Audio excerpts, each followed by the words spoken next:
और अब बात करेंगे पीएम मोदी की वैक्सीन यात्रा को लेकर, क्योंकि तैयारियां आखिरी दौर में हैं और प्रधानमंत्री अब से थोड़ी देर पहले पहुंचे अहमदाबाद, जहां पर जायडस बायोटेक पार्क पहुंचेंगे प्रधानमंत्री और वहां पर बन रही वैक्सीन की तैयारियों का जायजा लेंगे। यहां से फिर पुणे के लिए रवाना होंगे, क्योंकि वहां पर भी वैक्सीन बन रही है सीरम इंस्टीट्यूट में, उसका जायजा भी प्रधानमंत्री लेंगे। प्रधानमंत्री हैदराबाद भी जाएंगे, जहां पर भारत बायोटेक की वैक्सीन भी बन रही है।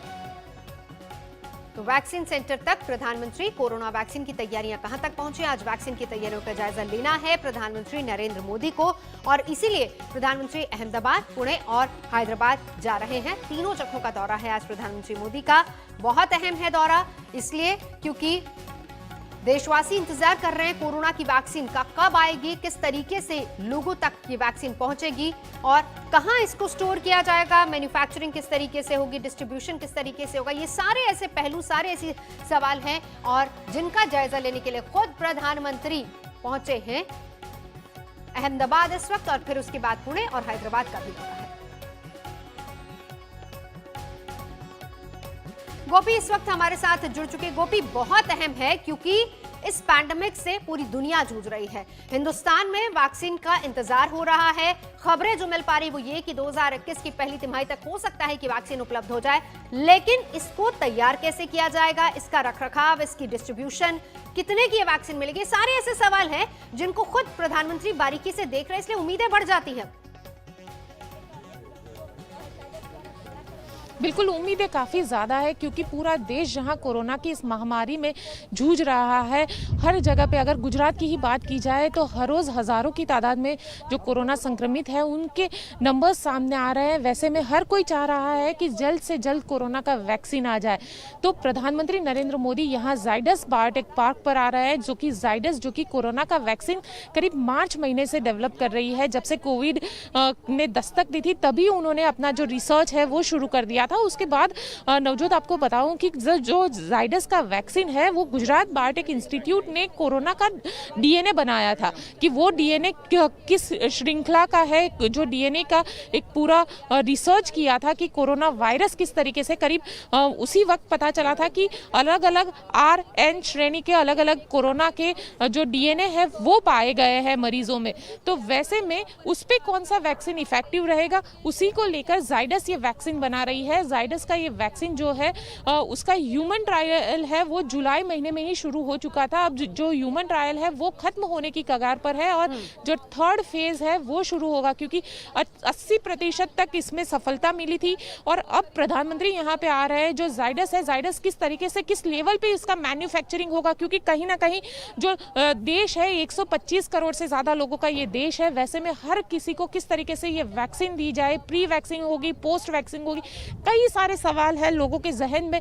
तो वैसे में प्रधानमंत्री यहाँ पे पहुंचेंगे, एक रिव्यू करेंगे और अगर ये जो वैक्सीन है अगर ये सफल हो जाती है तो उसका प्रोडक्शन किस तरीके से किया जाएगा, कितने महीने में इसका प्रोडक्शन होगा, एक महीने में कितने डोज बनेंगे, और जो डोज बनेंगे साथ ही इसका जो मास प्रोडक्शन है वो किस तरीके से किया जाएगा, कितने रुपए में आम आदमी तक इसे पहुंचाया जाएगा। क्योंकि कहीं ना कहीं जो वैक्सीन अगर इतनी रिसर्च, इतने सारे सारे रिसर्च हुए हैं तो उसकी दाम को लेकर भी लोगों के जहन में एक सवाल है कि कितने पैसे में मिलेगा, आम आदमी तक पहुंचेगा या नहीं।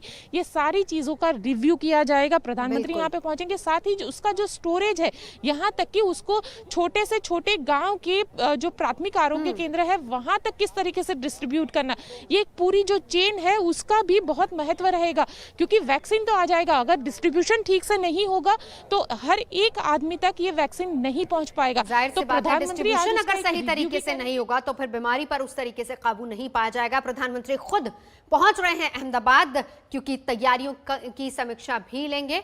और इससे पहले 24 नवंबर को प्रधानमंत्री ने क्या कुछ कहा था वैक्सीन को लेकर, जरा वो सुनिए। साथियों, कोरोना के खिलाफ अपनी लड़ाई में हमने शुरुआत से ही एक एक देशवासी का जीवन बचाने को प्राथमिकता दी है। अब वैक्सीन आने के बाद भी हमारी प्राथमिकता यही होगी कि सभी तक कोरोना की वैक्सीन पहुंचे, उसमें तो कोई विवाद हो ही नहीं सकता है। लेकिन कोरोना की वैक्सीन से जुड़े भारत का अभियान अपने हर नागरिक के लिए एक प्रकार से नेशनल कमिटमेंट की तरह है। इतना बड़ा टीकाकरण अभियान स्मूथ हो, सिस्टमेटिक हो और सस्टेन, ये लंबा चलने वाला है। हम सभी को, हर सरकार को, हर संगठन को एकजुट होकर के कोऑर्डिनेशन के साथ एक टीम के रूप में काम करना ही पड़ेगा। साथियों, वैक्सीन को लेकर भारत के पास जैसा अनुभव है वो दुनिया के बड़े बड़े देशों को भी नहीं है। हमारे लिए जितनी जरूरी है स्पीड है, उतनी ही जरूरी है सेफ्टी भी है। भारत जो भी वैक्सीन अपने नागरिकों को देगा वो हर वैज्ञानिक कसौटी पर खरी होगी।